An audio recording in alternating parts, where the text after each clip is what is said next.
Right now, Rome is bursting with people from all around the world as more than 200,000 parishioners and world leaders gathered earlier this morning in St. Peter's Square for Pope Francis's funeral. The Pope died Monday after a stroke at age 88. Some of those in attendance at the funeral include President Donald Trump and his predecessor Joe Biden, as well as Britain's Prince William and French President Emmanuel Macron, as well as Ukraine's President Volodymyr Zelensky.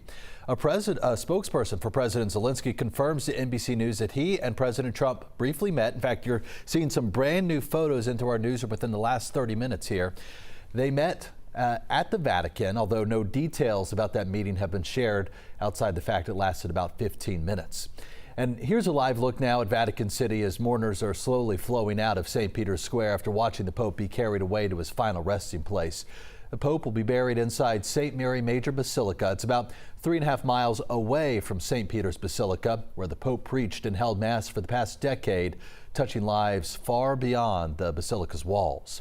And of the tens of thousands of people in Rome right now who said their final goodbyes to the Pope included parishioners from Georgia, including William Opperman and siblings Alexander and Anya Gregorian of the Holy Spirit Catholic Church in Sandy Springs.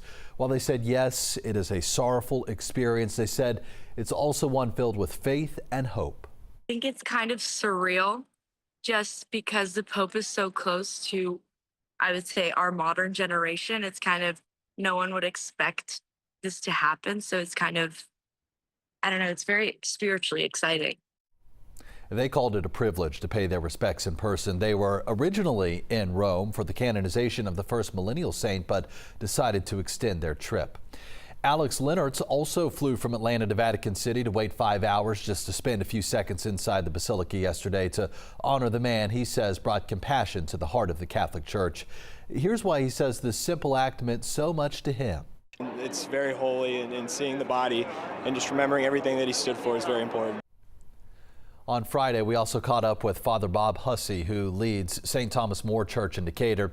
He celebrated Mass with the Pope twice and says he'll never forget those moments. You know, when the Lord speaks, he always speaks with tenderness and with patience and with persuasion. And then he said to us, so what is our speaking like? But if you think about it, that's his whole way of proceeding, to speak with tenderness, patience, and persuasion. And so I will always remember that. I want people to remember his humility and his integrity and his center in the gospel and the message of Jesus.